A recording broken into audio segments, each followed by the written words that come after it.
हाकम साहब, ये रमज़ान मुबारक का जो पैकेज लगा है ना, इसमें जी ये घी कौन सा है? 5 पैकेट हो, ये 900 ग्राम वाला है। कंपनी कौन सी होगी?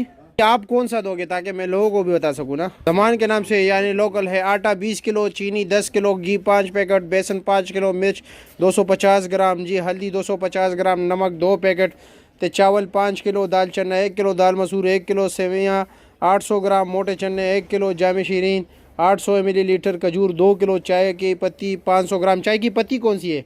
अच्छा, केनिया की है। चलो जो भी है, 12,000 रुपये का ये पैकेज है। 5,000 वाला ये है जी। आटा 10 किलो है, दाल चना 1 किलो, सफ़ेद चना 1 किलो, नमक 1 पैकेट। ये बाकी लिखा हुआ है जी, आप खुद देख लीजिए, ठीक है, आपके सामने है। और ये है 3,000 वाला पैकेज, और ये आपको मिलेगा जी 786 ट्रेडर्स, दुकान नंबर B19, लतीफ़ प्लाजा, I11 4 सेक्टर, सब्जी मंडी, इस्लामाबाद, और नंबर आपके सामने है जी। ठीक हो गया जी, ये पैकेज है। पैकेज भी आप लोगों ने देख लिया, अगर वारा करते तो ज़रूर आए।